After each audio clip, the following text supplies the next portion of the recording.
박사의 경배, 또 애굽으로의 피신, 두 살 사내아이들의 죽음, 애굽에서 나사렛에서 올라온 이 네 가지가 기록되어 있습니다. 근데 우리는 성탄절 되면 결국은 동방 박사의 경배 여기만 메시지를 같이 나누다 보니까 그 뒤에 나오는 세 가지의 사건에 대해서는 좀 소홀하거나 이렇게 넘어가는 그런 경향이 있습니다.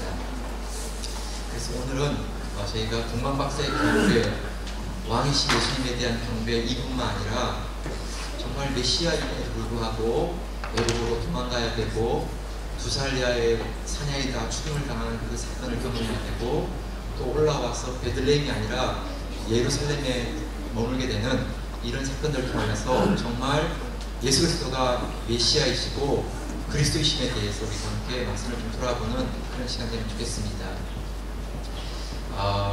고린도전서 13장 10절에 보게 되면 이런 말씀이 기록되는데 같이 한번 볼까? 이 말씀 같이 한번 보면 좋겠는데요. 시작. 우리가 지금은 같이 한번 읽을까요? 네, 도와주시면 좋겠습니다. 시작. 우리가 지금은 거울로 보는 것 같이 희미하나 그때에는 얼굴과 얼굴을 대하여 볼 것이요 지금은 내가 부분적으로 아나 그때에는 주께서 나를 아신 것 같이 내가 온전히 알리라. 예수님의 탄생, 피신, 죽음, 나사렛에 돌아옴, 이것들이 결코 우연이 아니고 이러한 일들은 구약에서 말씀하신 예언을 이루시는 사건들이었습니다. 구약의 그림자가 이제 신약에 와서는 실제로 그 말씀대로 이루어지는 것을 보여주는 사건들이지요. 희미한 것이 분명해지고 부분적으로 알던 것이 온전하게 이해하게 되는 바로 이것입니다. 마태는 예수님을 아브라함과 다윗의 자손 예수 그리스도라고 소개하는데 예수님이 그리스도다 이렇게 말씀합니다. 마태복음 2장에 나오는 이러한 사건들이 예수님이 그리스도이심을 어떻게 증거하고 있는가, 예수님이 메시아라는 사실을 어떻게 보여주고 있는가, 이것을 같이 좀 우리가 나누면 좋겠습니다. 조금 말씀이 어렵기도 하고요. 또 아이들이 있어서 제가 말씀에 대한 이 부분이 좀 너무 어려운 부분을 생겼다 생각도 들지만 그래도 여러분께서 한번 잠시 한번 귀를 기울여 주시면 같이 나눠보겠습니다. 첫 번째는 애굽으로의 피신입니다. 애굽으로의 피신 13절 말씀을 같이 한번 읽을게요. 13절 말씀 시작. 그들이 떠난 후에 주의 사자가 요셉에게 현몽하여 이르되 헤롯이 아기를 찾아 죽이려 하니 일어나 여기와 그의 어머니를 데리고 애굽으로 피하여 내가 내게 이르기까지 거기 있으라 하시니. 동방 박사가 떠난 후에 주의 사자가 나타나서 알려주었습니다. 헤롯이 아기를 죽이려고 하니까 이제 빨리 일어나서 애굽으로 내려가라고 이렇게 말씀했습니다. 이 말씀은 호세아 11장 1절의 예언의 말씀이었는데 호세아 11장 1절에 보게 되면 이스라엘이 어렸을 때 내가 사랑하여 내 아들을 애굽에서 불러냈거늘 라는 말씀이 되어 있습니다. 여러분 왜 애굽에서 불러냈다라고 기록할까요? 네.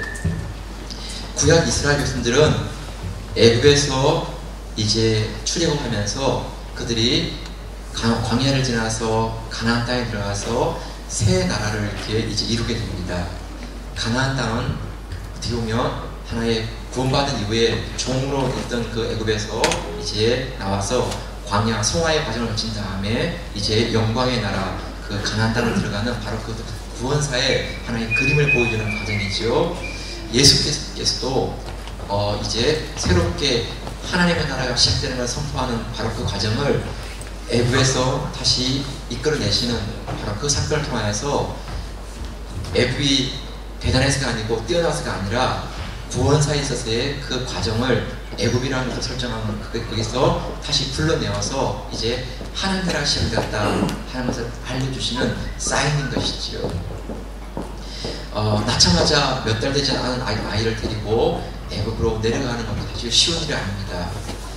제대로 준비도 하지 못했고 또 급히 떠나야 하는 상황이었습니다. 14절을 보게 되면 요셉이 일어나서 밤에 아기와 그의 어머니를 데리고 애굽으로 떠나가라고 되어 있습니다. 여러분 밤에 떠난다는 것은요 뭔가 급한 상황인 것이지요. 마차가 준비된 것도 아니고 갈 곳이 따로 정해져 있는 것도 아닙니다. 시간이 너무 급하니까 낮이 아니고 밤에 일어나서 이렇게 떠나게 되는 것이지요.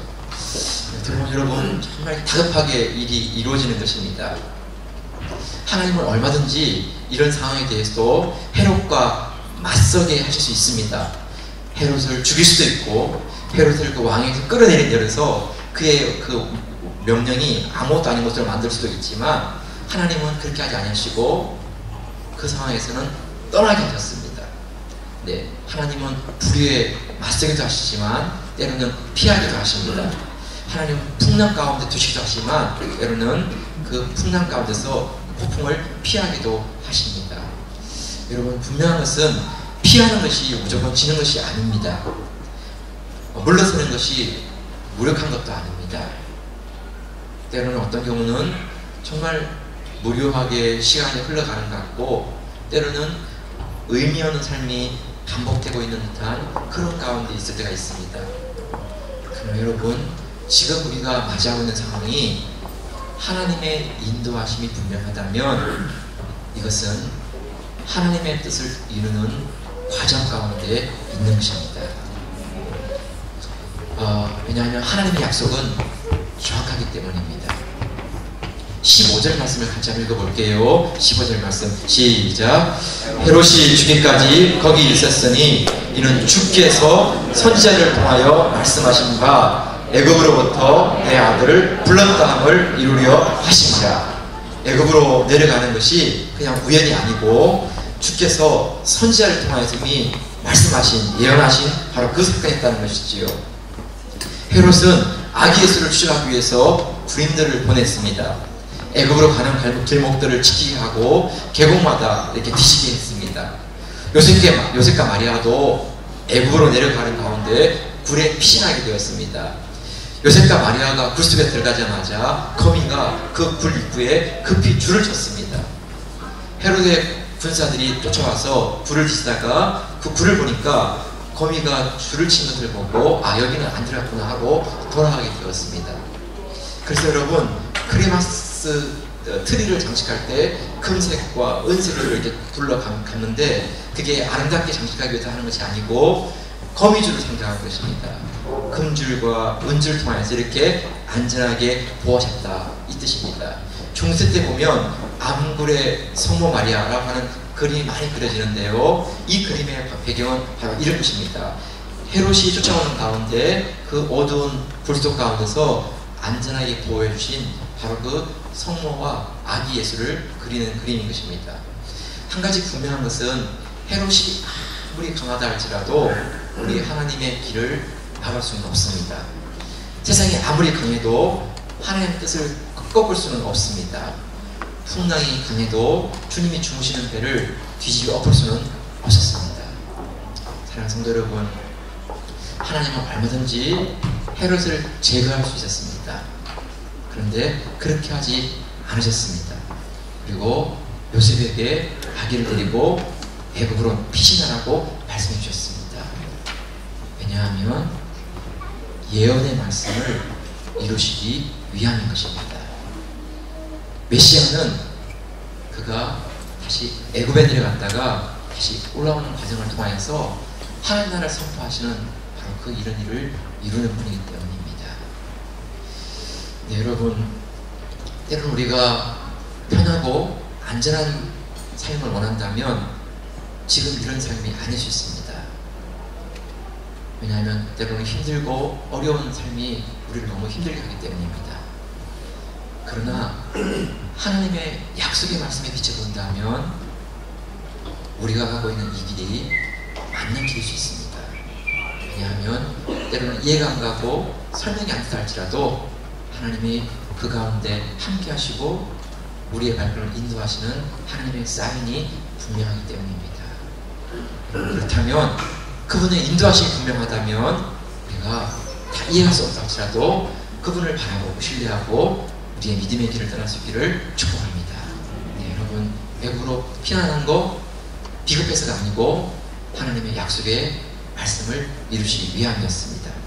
자, 이제 두 번째 나오는 것은 뭐냐면 사내 아이들의 죽음입니다. 사내 아이들의 죽음. 16절을 같이 한번 보겠습니다. 16절 말씀 시작. 이에 헤롯이 박사들에게 쏘은 줄 알고 심히 노하여 사람을 보내어 베들레헴과 그 모든 지경에 있는 산의 아이를 박사들에게 자세히 알아본 그들을 기준하여 2살부터 그 아래로 다 죽이니. 헤롯은 박사들에게 쏘은 줄 알았습니다. 왜냐하면 알려달라고 했는데 알려주지 않고 따라와 버린 것입니다. 그래서 그 알아본 때를 기준해서 여러분 6개월도 안 됐습니다. 그러면 1살 아이만 죽여도 다 되는데 여러분 헤롯은 너무 왕권에 대한 욕심이 많으니까 2살까지 다 잡아가지고 남자들은 다 죽이라는 것입니다. 베들레헴과 그 지경에 있는 산의 아이들, 태어난 아이들 가운데 2살 된 아이들을 다 죽이라는 것이지요. 네, 여러분 이게 얼마나 슬픔이고 이게 고통이겠습니까? 그런데 이 말씀은 예레미야 31장 15절에 이렇게 예언되어 있습니다. 같이 한번 확인할게요. 시작. 여호와께서 이와 같이 말씀하시니라. 라마에서 슬퍼하며 통곡하는 소리가 들리니 라헬이 그 자식 때문에 애곡하는 것이라. 그가 자식이 없어져서 위로받기를 거절하는도다 되어 있습니다. 라마는 유대의 경계지역입니다.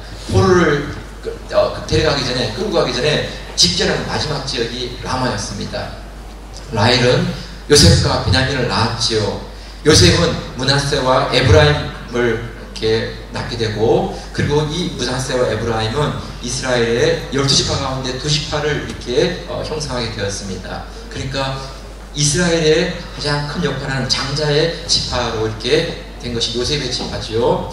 베냐민은 남조 유다를 대표하는 지파였습니다. 그래서 초대왕 사울이 베냐민에서 나왔습니다.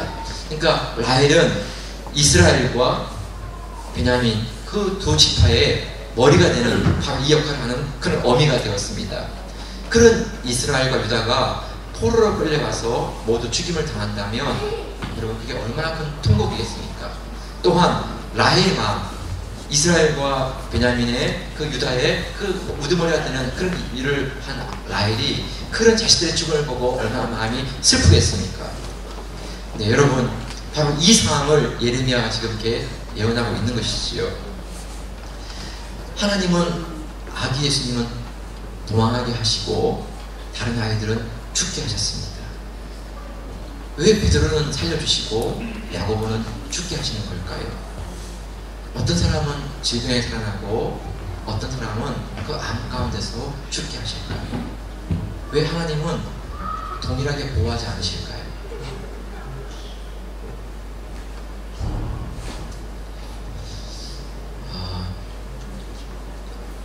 우리가 살고 있는 이 땅은 완전 회복된 하나님의 나라, 낙원이 아닙니다.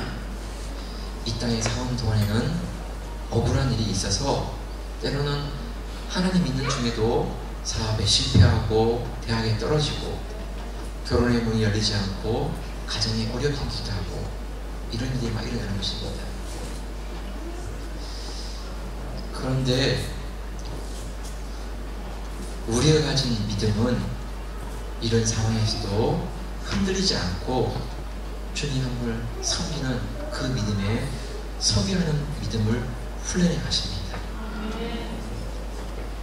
네, 여러분 우리에게 아무런 문제가 없고 우리가 모든 하나님마다 형통하기 때문에 주님을 믿는 것 이런 믿음이 아니라 어떤 경우는 계획이 틀어지고 취직이 안 되고 결혼하고 싶은데 맞는 사람을 만나지 못하고 그러면서 정말 어려운 가운데 걸어가는 이런 가운데서도 하나님 그분을 포기하시고 하나님 그분을 믿는 믿음 가운데 서게 하는 이 훈련을 하시는 것입니다. 네, 여러분 우리가 잘 될 때도 때로는 잘 안 될 때도 경험하면서 깨닫게 되는 것은 이 모든 상황 가운데 떠나지 않는 하나님의 은혜가 있다는 것을 보게 되는 것입니다. 잘 되는 것만 하나님의 은혜가 아니고 안 되는 상황 가운데 하나님은 감춰진 은혜를 베풀어 주십니다. 숨겨진 은혜를 우리에게 드러나게 하는 것이죠. 왜냐하면 우리가 믿는 하나님은 잘 될 때에도 안 될 때에도 동일하게 살아계신 분이고 우리 삶을 인도하시고 책임지시는 하나님이십니다. 네, 여러분 하나님은 슬픔이 슬픔으로만 끝나지 않게 하시고 눈물이 통곡으로만 끝나지 않게 하셨습니다. 하나님은 바로 그 예레미야 31장 16절 17절 바로 그 뒤에 이어지는 말씀 가운데 이런 약속을 주시고 있습니다. 16절 17절 같이 한번 읽을게요. 시작. 여호와께서 이와 같이 말씀하시니라. 내 울음소리와 내 눈물을 멈추어라. 내 일에 싹을 받을 것인즉 그들이 그의 대적의 땅에서 돌아오리라. 여호와의 말씀이니라. 너의 장래에 소망이 있을 것이라. 너의 자녀가 자기들의 지형으로 돌아오리라. 여호와의 말씀이니라. 네, 여러분 라헬이 눈물이 있었고 라마에는 큰 통곡이 있었습니다. 근데 여러분 그 눈물과 통곡으로만 끝나지 않게 하시고 하나님은 분명히 약속하십니다. 소망을 주시고 위로를 주신다는 것입니다. 때로는 말도 안 되고 엉터리 같은 일이 일어납니다. 그래서 정말 우리 마음 가운데 견딜 수가 없습니다. 근데 여러분 우리 하나님은 그 답답함을 아시고 시간이 지나는 그 답답함을 하나님의 크신 기쁨으로 바꿔주십니다. 네, 여러분 참 이게 믿음으로 아멘하기가 좀 어려워요. 네, 왜냐하면 당장 내 눈앞에 그런 게 안 보이면 우리 막 열통 터지는 거죠. 그런데 여러분 우리 하나님 살아계시고 그분은 선하시고 인자하신 분입니다. 이 땅에서는 네, 여러분 신랑을 할지 모르지만 우리 주님은 다시 그 천국을 우리에게 가져오시는 분이십니다. 우리의 눈물을 닦아주시고 우리의 아픔을 위로하시는 그분이십니다. 강의 위험, 강도의 위험, 동족의 위험, 이방인의 위험, 신의 위험, 광야의 위험, 바다의 위험, 거짓 형제의 위험들이 있었지만 바울이 그의 가는 길을 막을 수가 없었습니다. 하나님은 그의 발걸음을 지켜주시고 그리고 로마에서도 가이사 앞에 복음을 증거하시는 그 일을 이루어 주셨습니다. 성도 여러분, 때때로 우리의 교회에게 억울해진 것 같아 보여도 아닙니다. 하나님은 시시하시고 우리를 향하신 하나님의 선하신 계획을 이끌어 가십니다. 다 이해할 수 없는 데가 있습니다. 왜 이렇게 하시는지 잘 이해가 안 되는 순간이 있습니다. 그렇지만 여러분 언약에 신실하신 그분을 바라보고 그냥 그분을 좀 신뢰하면 좋겠습니다. 그의 지혜는 부요하고 그의 능력은 무한하십니다. 그분은 반드시 승리하십니다. 우리가 믿는 그분은 그런 분이십니다.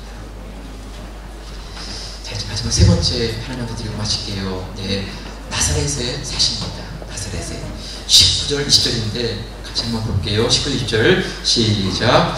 헤롯이 죽은 후에 주의 사자가 애굽에서 요셉에게 헌명하여 이르되 일어나 아기와 그의 어머니를 데리고 이스라엘 땅으로 가라. 아기의 목숨을 찾던 자들이 죽었느니라 하매 하시니 이제 주의 사자가 다시 나타나서 말씀해 주셨습니다. 아기의 목숨을 찾는 자들이 죽었기에 다시 이제 애굽에서 나와서 이스라엘 땅으로 돌아가라 이렇게 말씀했습니다.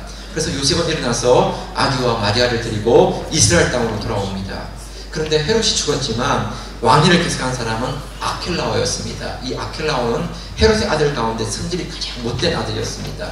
왕위에 오를 때 3,000명을 죽였습니다. 왜냐하면 자신이 왕 되는 것을 이렇게 반대하는 사람들을 은밀히 보아두었다가 그들을 딱 처치해버리고 왕위에 오른 것이지요. 얼마나 이 모략이 뛰어나고 이게 간사한지 모릅니다. 요셉은 그 아켈라오가 왕이 되었다는 소식을 들으면서 두려웠습니다. 그래서 남쪽 베들레헴 고향으로 돌아가야 되는데 고향으로 돌아가기를 두려워하고 북쪽 갈릴리로 올라가면 어떻겠냐는 생각을 하게 되었습니다. 그 마음을, 그 생각을 아시는 주님께서 이렇게 말씀하셨어요. 22절 23절인데 같이 한 절 읽을게요. 마지막으로 시작. 그러나 아켈라오가 그의 아버지 헤롯을 이어 유대인 임금을 땜을 듣고 거기로 가기를 무서워하더니 꿈에 지시하심을 받아 갈릴리 지방으로 떠나가 나사렛이라는 동네에 가서 사니 이는 선지자로 하신 말씀에 나사렛 사람이라 칭하리라 하심을 이루려 함이로라. 여러분 어떻게 보면 너무나 우연처럼 보이는 사건이었죠. 그런데 그 우연처럼 보이는 사건 가운데 베들레헴이 아니고 나사렛으로 가는 길이 이루어지게 되었습니다. 만일 아켈라오가 아니었다면 당연히 베들레헴으로 갔겠죠. 고향이니까. 근데 아킬레오 때문에 더 이상 남쪽 분봉왕을 맡고 있는 그를 두려워해서 남쪽 지방 가지 못하고 북쪽 지방으로 올라가게 되었습니다. 그래서 그 갈릴리 바로 밑에 있는 나사렛이라고 하는 작은 동네에서 살게 되었습니다. 너무나 작은 시골이었기 때문에 사람들은 무시했습니다. 나사렛에서 무슨 사람이 나올 수 있어? 메시아 나사렛 예수라고 그러니까 믿지 않는 것이죠. 아니, 메시아는 베들레헴에서 나오지, 다윗의 동네에서 나오지 무슨 나사렛이야 이러면서 무시했습니다. 근데 여러분, 우리 주님은 그곳에서 공생회를 준비하였습니다. 이 말씀은 이사야 11장 1절에서 예언된 말씀인데 제가 읽어드릴게요. 이새의 줄기에서 한 싹이 나며 그 뿌리에서 한 가지가 나서 결실할 것이요 그의 위에 여호와의 영 곧 지혜와 총명의 영이요 모략과 재능의 영이요 지식과 여호와를 경외하는 영이 강림하시리니 라고 되어 있어요. 1절에 보면 이새의 줄기에서 한 싹이 나며 그 뿌리에서 한 가지가 나는데 그 가지에 여호와의 영이 임한다는 것이에요. 네, 여러분, 여기 도대체 나사렛이란 말이 어디 있어요? 여기에 그런 말은 없잖아요. 그런데 이 말씀을 자세히 보시면 여러분, 보통 줄기라는 것은 나무가 있으면 그 가지는 줄기에서 나오는 것입니다. 줄기에서. 이 줄기는 뿌리에서 올라오는 것이지요. 나무 가지는 그 줄기 몸통에서 이렇게 나오는 것이에요. 근데 오늘 본문을 1절 다시 한번 보면 이새의 줄기에서 한 싹이 나며 그 뿌리에서 한 가지가 나서 라고 되어 있어요. 그러니까 여러분, 뿌리에서 올라오는 가지는 이미 줄기가 자랐다면 그 가지는 너무 볼품이 없는 것이지요. 그리고 그것은 연약해요. 그래서 사람들에게 밟히기도 하고 그냥 무시하고 지나가는 것입니다. 그런데 그 뿌리에서 한 나뭇가지가 났다는 거예요. 근데 이 나뭇가지가 히브리어로 뭐냐 하면 나사레, 나셀. 이 줄기라고 하는 이 나세르에서 나사로가, 그러니까 나사렛이 나왔어요. 파세어예요, 파세어. 어떻게 보면 사람들 보기에는 흠모할 게 아무것도 없어요. 사람들 보기에는 줄기로서 당당하지도 못해요. 그냥 이렇게 뿌리에서 나와가지고 그냥 바다에 깔려있는 것이지. 사람들이 밟고 지나가고 그냥 사람들이 그냥 툭툭 치고 지나가고 이런 것이에요. 그런데 그 뿌리에서 나온 그 줄기가, 가지가 너무나 놀라운 일이 일어난다는 것입니다. 이사야 11장 6절 8절인데 한 번 더 읽어볼까요? 제가 실수했네요. 마지막에 했는데 한 번 다시 읽어볼게요. 6절부터 8절까지 시작. 그때 이리가 어린 양과 함께 살며 표범이 어린 염소와 함께 누우며 송아지와 어린 사자와 살찐 짐승이 함께 있어 어린아이에게 끌리며 암소와 곰이 함께 먹으며 그들의 새끼가 함께 엎드리며 사자가 소처럼 풀을 먹을 것이며 젖먹는 아이가 독사의 구멍에서 장난하며 젖된 어린아이가 독사의 불에 손을 넣을 것이라. 여러분, 이 말씀은 메시아가 오시면 이루어질 장면이에요. 그런데 뿌리에서 나온 그 볼품없는 넷제르, 그 넷제르가 이런 일을 만들어간다는 것이에요. 나사렛에서 자란 예수 그리스도는 사람들 보기에 볼품이 없었어요. 배운 것도 자랑할 만한 것도 아무것도 없었어요. 그런데 그 가난한 목수의 아들 나사렛 촌동네에 사는 그분이 구약에서 말씀하시는 바로 그 메시아, 그 예언의 말씀을 그대로 이루어가시는 바로 그분의 삶으로 드러나고 있다는 것이에요. 여러분, 동방 박사들에게 경배를 받는 그 메시아는 누구나 다 인정해요. 아, 그래? 박사들이 경배해? 그럼 뭔가 있나 보지? 그렇게 생각해요. 근데 여러분, 애굽으로 도망 피신하고, 네, 주변에 있는 사람들이 죽어나가는 일을 보아야 되고, 그리고 다시 돌아왔지만 그 자라는 것은 정말 무명한 시골 동네, 제대로 배울 수도 없고 그냥 평범한 목수의 아들로 자라났고, 근데 여러분, 누구든지 그분을 만나고 그분의 말씀을 들으면 놀라운 일이 일어나는 거예요. 메시아를 경험한 사람의 삶이 바뀌는 것입니다. 여러분, 예전에 사람들을 핍박했던 사울은 핍 가운데 임하신 예수 그리스도를 만나자 그의 인생이 바뀌게 되었어요. 핍박자에서 순교자가 되었어요. 세리였던 마태도 예수 그리스도를 만나자 바뀌었어요. 세간을 떠나서 예수 그리스도를 따르는 제자가 되었어요. 여러분, 때로는 도망치고, 때로는 죽임을 당하고, 때로는 너무나 평범한 가운데 그를 볼 때 아무도 기대할 수 없을 만큼의 실망스러운 그런 모습일지 모르지만 아닙니다. 여러분, 예수님은 그리스도이시고 메시아이셨어요. 여러분, 하나님의 아들이시고 구약에서 말씀하신 모든 예언을 이루시는 그분이셨어요. 제가 말씀을 이제 하나만 말씀드리고 마칠게요. 네. 축구감독 박항서에 대한 얘기인데, 국민일보 이번 올해 12월 18일자에 실린 내용입니다. 그냥 제가 한번 읽어볼게요. 기도하는 박항서 감독 이야기. 베트남 축구 박항서 매직은 간절한 기도로 시작했다. 90분 내내 정말 손에 땀을 쥐게 하는 치열한 경기였다. 이득점이 필요했던 말레이시아는 경기 막판까지 베트남을 거세게 몰아쳤다. 그러나 박항서의 베트남은 무너지지 않았다. 2008년 이후고 10년 만이었다. 우승에 확정되자 박 감독은 어퍼컷 세레머니로 감격을 표현했다. 벤치에 있는 선수들은 부둥켜 안았고 흐르는 눈물을 닦고 안경을 붙였다. 그는 잠시 후 혼자 벤치로 들어가서 그리고 눈을 지그시 감았다. 두 손을 모으고 간절히 기도하는 그의 모습은 TV로 생중계되며 전 세계인에게 각인되었다. 박항서 감독이 이끄는 베트남 축구대표팀 감독을 부임한 뒤 베트남은 축구 역사상 처음으로 2018 아시아 축구연맹 U23 챔피언십에서 결승 진출, 자카르타 팔렘방 아시안게임에서 준결승 진출이라는 새 역사를 샀다. 박 감독은 선수 시절 기독교에 입문했다. 동료 박상환 선수와 함께 집사 안수도 받았다. 당시 박 감독은 경남FC 선수 10명과 함께 교회에 출석했다. 말씀에 흠뻑 취해 함께 팀 승리를 위해 기도했다고 이종원 담임 목사는 회고한다. 박 감독은 홈 경기에 있을 때는 교회에서 통성으로 자기 기도한 뒤에 경기에 임했고, 원정 경기 때는 2시간 전에 휴대폰으로 교인들에게 기도해달라고 요청하는 신앙인이었다. 박항서의 아내 최상화 권사 역시 박 감독의 든든한 신앙 후원자였다. 최 권사는 남편과 함께 늘 기도에 힘쓰며 살았다. 박 감독이 베트남을 결정한 것도 부부가 함께 기도한 결과였다. 나이가 드니 아무도 불러주는 곳이 없었습니다. 그때 기회를 준 곳이 베트남이었어요. 감사 기도를 드렸고, 그래서 더 열심히 뛰고 베트남 선수들을 지도하기로 마음먹었지요. 박 감독은 선수 시절을 정말 성실했다. 또 지도자 땐 승부욕이 강한 분이었다.